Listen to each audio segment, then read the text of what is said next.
தென்னை விவசாயிகளே, இந்த கோடை காலங்களில் தென்னையை அதிகமாக தாக்குற பூச்சி என்ன அப்படின்னா ரிகூஸ் பைரலி ஒயிட் ஃப்ளைங்கிற இந்த வெள்ளை ஈ தான். இந்த ஈ தென்னையோட அடிமட்டையில் மட்டும் இல்லாமல் மேல் மட்டையிலையும் சாம்பல் மாதிரி படிஞ்சிருக்கும். இந்த சாம்பல் போல் படிஞ்சிருக்க கேப்னோடியம் ஃபங்கஸ் என்ன பண்ணும் அப்படின்னா உங்களுக்கு தென்னை மரத்துக்கு தேவையான எந்த சத்துமே தேங்காய்க்கு கொடுக்கறதில்ல. ஏன்னா சரியான ஒளி சேர்க்கையும் நடக்காது. உங்களுக்கு மேலே ஃபுல்லாக மட்டைகள் மூடி இருக்கனால சூரிய ஒளியிலேருந்து உங்களுக்கு எதுவுமே கிடைக்காது. ஸோ நீங்கள் இதை சரி பண்ணணும் அப்படின்னா கீழே உள்ள வெளியையும் அகற்றணும், மேலே உள்ள சாம்பலையும் அகற்றணும். அதுக்கு நம்ம மருந்து கொடுக்கறதுக்கு முன்னாடி முதல்ல தண்ணி ஊற்றி நல்லா வாஷ் பண்ணணும்.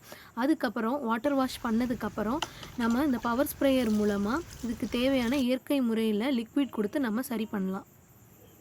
உங்கள் தென்னை மரங்களில் இந்த மாதிரி அதிகமான பாதிப்பு இருக்குது, இதனால் மகசூல் குறையுது அப்படின்னா நீங்கள் உடனே எங்களுக்கு கால் பண்ணலாம்.